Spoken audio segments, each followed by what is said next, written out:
Hey guys, what is up and welcome to a new League of Legends video. So there have definitely been some changes going around with Zed, some on the live servers and some still on the PvE. So in this video we'll talk about the nerfs that are currently on the live servers and the buffs that might hit the live servers but are still on the PvE. And if the Zed buffs do hit the live servers, we'll be estimating or guessing just how strong he might actually be. So for the past couple of patches, Zed has definitely not been as favored as he once was. He wasn't really considered a very high value pick, and in fact if you picked him then you better really know what the hell you're doing on this champion, or else you're just putting your team in a very bad position. So with the season 6 definitely on its way in the current preseason, the overall game pace has definitely changed to the point where not only are games a lot shorter, but they're also much more snowbally. And it seems like Riot is eyeballing Zed to try and make him come back as a value pick and a feared assassin, especially with the ADCs getting the majority of the buffs and changes this preseason and season 6. So before we talk about the potential buffs, let's actually dive into what the current nerfs are on the live servers. So essentially it was a bug fix, as Riot has stated, that changed the way that Zed's W and Q ability interact. So now if you were to throw out your W and also use your Q while the W is still flying out, normally it would come out very quickly, but they changed it to the point where the W's shadow has to finally fully take its place before you can fire out the Q.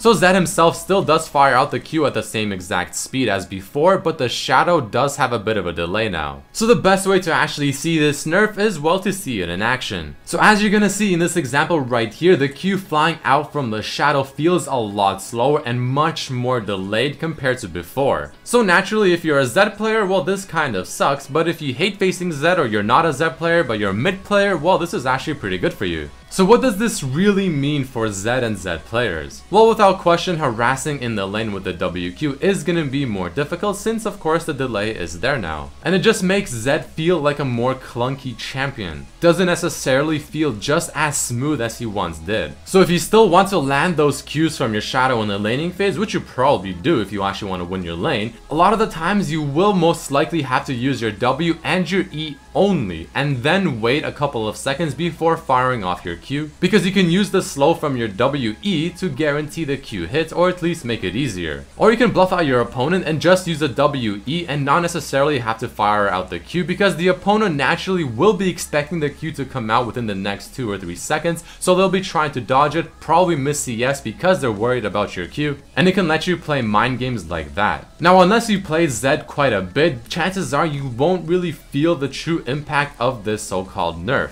However, if you are an avid Zed player, well, you're definitely gonna feel a delay. For sure, this is an unfortunate change for us Zed players, but I mean, you gotta do what you gotta do. But next, let's talk about the good things coming up for Zed that are currently on the PvE. So there are 2 buffs in store, the first of which increasing Zed's W shadow cast range by 100, and buffing Zed's ultimate's damage at rank 1 and rank 2. Now first, let me get this out of the way. As of course a Zed player, I am definitely happy with these buffs, but I also think that Riot is buffing the wrong areas of Zed. Zed is already known to be an exceptionally strong assassin in the laning phase, whether it's pre-6, at level 6, or even past level 6. He's definitely one of the more feared assassins when it comes to early to mid game. However, he's probably one of the easiest assassins to counter when it comes to late game. So Riot essentially took the good parts of Zed and just made them better, while the bad parts stayed just as bad. So before we go even further into this, let's actually take a look at the W changes. So here on your screen, the left side is going to be the live server W, and the right side is going to be the PvE W, and you'll easily notice the range difference. But the speed of the W coming out of Zed on the PvE is actually 0.1 seconds slower. At the end of the day, that's obviously nothing major, but again, if you play Zed a lot, then you might feel it for the first few games. But the increase in duration of 0.1 in exchange for what we're getting is definitely worth it. So again, as I said, as strong as the buffs are, and honestly, I do think that Zed will be a very strong mid lane assassin once again, assuming these buffs come as they are, I still do not think they're buffing the right aspects of Zed. But with this new range, not only will he be easily outranging someone like an Annie or a Twisted Fate, so if they ever decide to walk up to use a spell on you, well, you throw out your W, you throw out the E, and you can simply zone them out like that. I mean, overall, the harassing potential in the laning phase will be easier since you can now do it at a longer range. Your kill pressure is absolutely ridiculous at level 6, level 11, and especially also when you finish Youmu's as your first item. Again, since the games tend to be much faster and much more snowball-y, well, this is only gonna help Zed snowball even harder. So if the changes do come out to the servers as they are, I do think Zed will be a very strong assassin in the mid lane. But that is about it for this video, guys. Those are the Zed changes on the live and the PvE servers. Let me know what you think. Again, I'm personally very excited for the PvE changes coming to Zed. I do think it'll make him very strong, though I wish they buffed his late game and left his early to mid game as is. So definitely throw in a like if you enjoyed the video, subscribe if you haven't, check out my other videos as well, and I'll see you for the next one. Peace.